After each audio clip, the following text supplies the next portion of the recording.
Assalamualaikum dan salam hormat. Anda bersama saya Nur Zamri dalam berita Semasa 3. Pengerusi Pakatan Harapan Datuk Seri Anwar Ibrahim telah dilantik sebagai Perdana Menteri ke-10.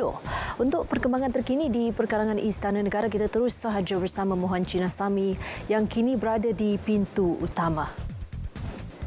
Silakan Mohan.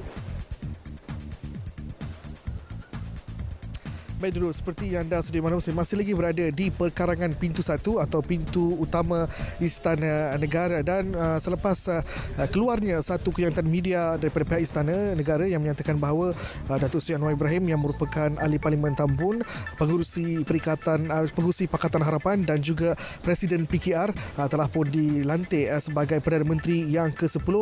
Pengamal media masih lagi berkumpul di sini kerana kami dimaklumkan Datuk Seri Anwar Ibrahim akan menggunakan laluan ini, iaitu laluan pintu 1 untuk mengangkat sumpah sebagai Perdana Menteri yang ke-10 pada jam 5 nanti, dan kami juga dimaklumkan bahawa beliau akan tiba di Istana Negara sekitar jam 4.30 petang, dan kami bersama-sama dengan pihak media lain menanti ketibaan beliau melalui lokasi ini untuk mengangkat sumpah sebagai Perdana Menteri. Baik, pada masa sama mungkin saya boleh ulas sedikit apa yang berlaku pada pagi tadi, iaitu berlangsungnya perbincangan khas Majlis Raja-Raja Melayu yang melibatkan 8 Sultan dan Raja, kecuali Sultan Kelantan yang tidak dapat hadir ke perbincangan tersebut. Dan selepas perbincangan berkenaan tamat sekitar jam 12.30 hari, sekitar jam 1 kami telah pun menerima satu kenyataan media daripada pihak istana yang memaklumkan bahawa Duli Yang Maha Mulia Seri Paduka Baginda Al-Sultan Abdullah Riayatuddin Al-Mustafa Billah Shah telah pun berkenan untuk pelantikan Datuk Seri Anwar Ibrahim sebagai Perdana Menteri yang ke-10. Itu merupakan rangkuman yang berlaku pada hari ini, dan dia juga menjawab teka-teki pada hari ini siapakah Perdana Menteri yang ke-10 dan apakah kerajaan akan dibentuk untuk tempoh 5 tahun yang akan datang. Dan sebarang perkembangan dari sini akan saya laporkan dari semasa ke semasa kepada anda, sehingga siaran langsung pelantikan Datuk Seri Anwar Ibrahim sebagai Perdana Menteri ke-10 yang akan disiarkan secara langsung di RTM. Dan jangan lupa sama-sama kita saksikan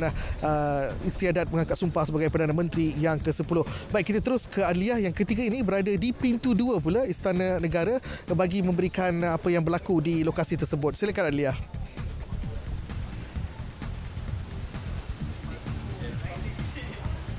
Terima kasih Mohan. Saudara, teka-teki berhubung siapa yang bakal mengisi kekosongan jawatan sebagai Perdana Menteri ke-10 akhirnya terjawab dengan kenyataan yang telah dikeluarkan oleh pihak Istana Negara yang telah melantik ahli Parlimen Tambun Datuk Seri Anwar Ibrahim selaku Perdana Menteri ke-10. Sekitar pukul 11 pagi tadi, Yang di-Pertuan Agong telah mengadakan satu mesyuarat khas yang bertujuan mendapatkan pandangan Duli-Duli Yang Maha Mulia Raja-Raja Melayu bagi membuat keputusan terbaik demi kemaslahatan rakyat. Dan setelah memperhalusi pandangan tersebut, Duli-Duli Yang Maha Mulia Raja-Raja Melayu berkenan melantik ahli Parlimen Tambun Datuk Seri Anwar Ibrahim selaku Perdana Menteri ke-10. Dan menerusi kenyataan yang telah dikeluarkan pihak Istana Negara, Seri Paduka Baginda bertitah agar ahli-ahli Dewan Rakyat yang telah dipilih untuk mempamerkan solidariti dan memberikan perkhidmatan yang terbaik buat rakyat. Dan mungkin sedikit yang saya boleh kongsikan mengenai situasi suasana yang berlaku di perkarangan Istana Negara pintu 2 ini, semuanya dalam keadaan terkawal dan suasananya lebih tenang, dan terdapat juga beberapa anggota polis yang bertugas untuk menjaga keamanan di sekitar perkarangan ini. Dan proses seterusnya ialah istiadat pengurniaan surat cara pelantikan dan istiadat mengangkat sumpah jawatan dan sumpah simpan rahsia sebagai Perdana Menteri ke-10 yang akan berlangsung pukul 5 petang ini di Istana Negara.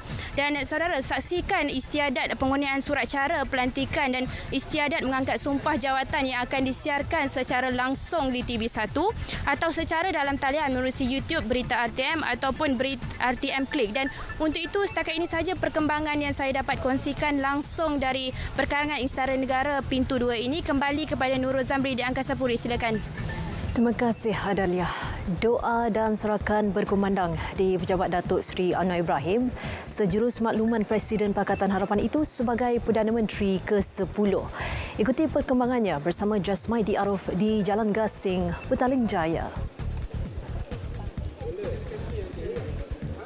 Silakan. Baik, terima kasih Nurul.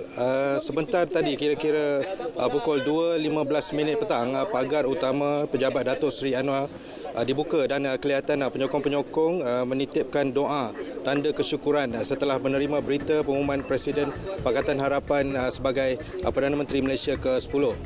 Menurut kenyataan media yang dikeluarkan Istana Negara sebentar tadi, yang di-Pertuan Agong Al-Sultan Abdullah Riyatuddin Al-Mustafa Billah Shah Ibni Almarhum Sultan Haji Ahmad Shah Al-Musta'an Billah memberi perkenan untuk melantik Datuk Seri Anwar Ibrahim, Ahli Parlimen P063 Tambun, sebagai Perdana Menteri Malaysia ke-10.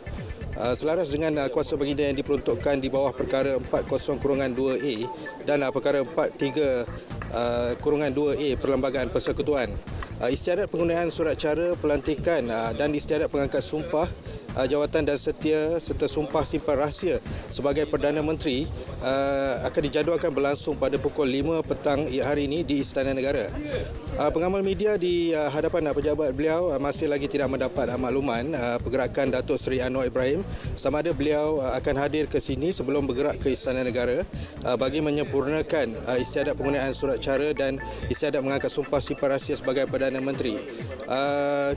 Boleh katakan keadaan di sini semakin ramai dan saya kira masing-masing menunggu dan terus menunggu apakah pergerakan Datuk Seri Anwar Ibrahim akan ke sini dulu dan adakah terus ke Istana Negara, dan saya kira itu sahaja perkembangan yang dapat saya kongsikan setakat ini. Kembalikan ke Sabri. Terima kasih. Terima kasih Jasmaidi.